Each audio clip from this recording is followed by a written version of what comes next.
সাদা চুলের বাবুকে ঘিরে এক অধ্যায়।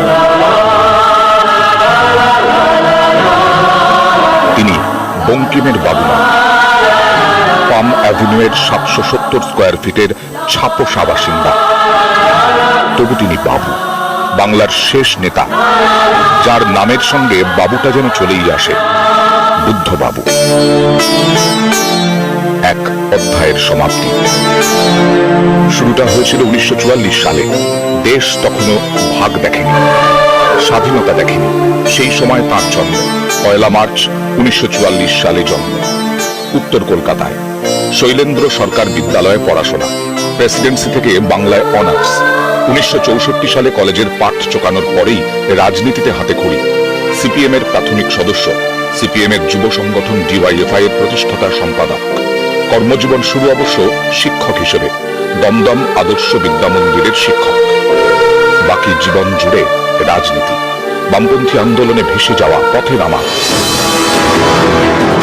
1968 কলকাতার রাজপথে তখন স্লোগান, আমার নাম তোমার নাম ভিয়েতনাম ভিয়েতনাম। তরুণ নেতা তখন হাঁটছেন মিছিলে, ভিয়েতনামের জন্য মিছিলে, খাদ্য আন্দোলনের জন্য মিছিলে। চলতে চলতে 77 রাজ্যে প্রথম বামফ্রন্ট সরকার। সে বছরই কাশীপুর কেন্দ্র থেকে প্রথমবার বিধায়ক হন বুদ্ধদেব ভট্টাচার্য। হারান কংগ্রেসের হেভিওয়েট প্রাক্তন মুখ্যমন্ত্রী প্রফুল্ল ঘোষকে। প্রথমবার বিধায়ক হয়ে তথ্য সংস্কৃতি মন্ত্রী। পরের বার 1982 সালে সেই প্রফুল্ল ঘোষের বিরুদ্ধেই কাশীপুরে হেরে যান। 1987 সালে যাদবপুর থেকে ফের বিধায়ক হন, টানা 2006 সাল পর্যন্ত। আবারও তথ্য সংস্কৃতি দপ্তরের দায়িত্বে। 1996 সালে হন স্বরাষ্ট্রমন্ত্রী, 99 বামফ্রন্ট সরকারের উপমুখ্যমন্ত্রী। যুক্তফ্রন্ট সরকারে জ্যোতি বসুর পর তিনি একমাত্র এই দায়িত্ব সামলেছেন। পরের বছর বুদ্ধদেব ভট্টাচার্যের হাতে ব্যাটন তুলে দেন জ্যোতি বসু।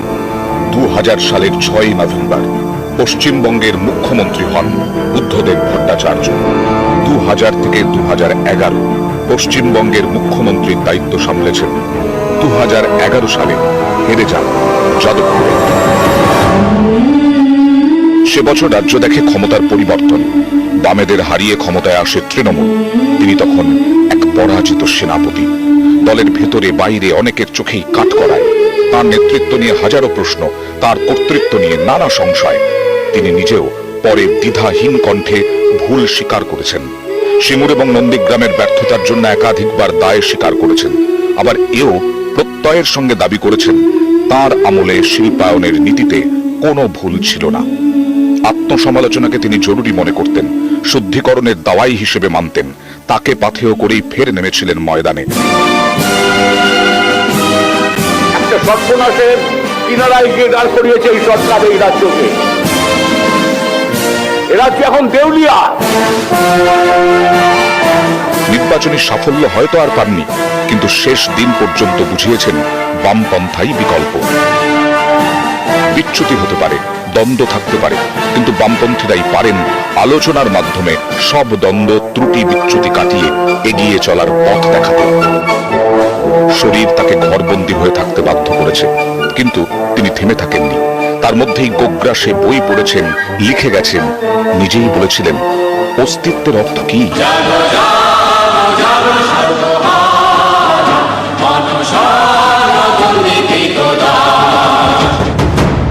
এই ভাবনাই তাকে নিজের মতো করে বাঁচতে শিখিয়েছে।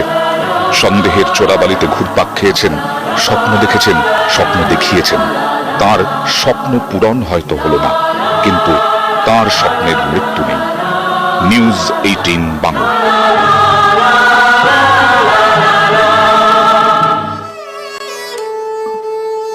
বাংলার রাজনৈতিক দিগন্তে নক্ষত্র পতন।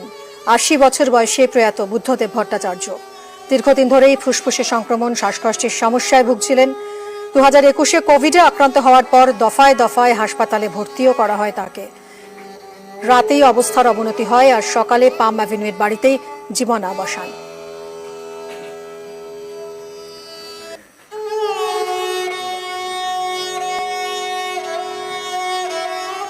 আমাদের সঙ্গে রয়েছেন এই মুহূর্তে আমাদের প্রতিনিধি মৈত্রেয়ী নয়াদিল্লি থেকে। মৈত্রেয়ী, দীর্ঘদিনের পলিট ব্যুরো সদস্য, টানা 11 বছর মুখ্যমন্ত্রী ছিলেন। পার্টিগতভাবে কি সিদ্ধান্ত নেওয়া হচ্ছে এই মুহূর্তে? দেখো, এই মুহূর্তে এই যে গোপালন ভবন, সেখানে এসে পৌঁছেছেন বৃন্দা কারাত এবং প্রকাশ কারাত। দুজনেরই খুবই তারা খুব শান্তের গতিতে তারা এসে পৌঁছেছেন। তার কারণ দীর্ঘদিনের তাদের সহযোদ্ধা তার মৃত্যু, এবং তারা জানালেন যে আর কিছুক্ষণ বাদে এসে তারা তাদের যে বক্তব্য এবং পার্টিগত যে সিদ্ধান্ত সেটা তারা জানাবেন। তবে এই মুহূর্তে যদি এতে গোপালন ভবনের ছবিটা একটুখানি ব্যাখ্যা করতে হয়, তাহলে গোটা ভবন জুড়েই কিন্তু একটা অদ্ভুত নিস্তব্ধ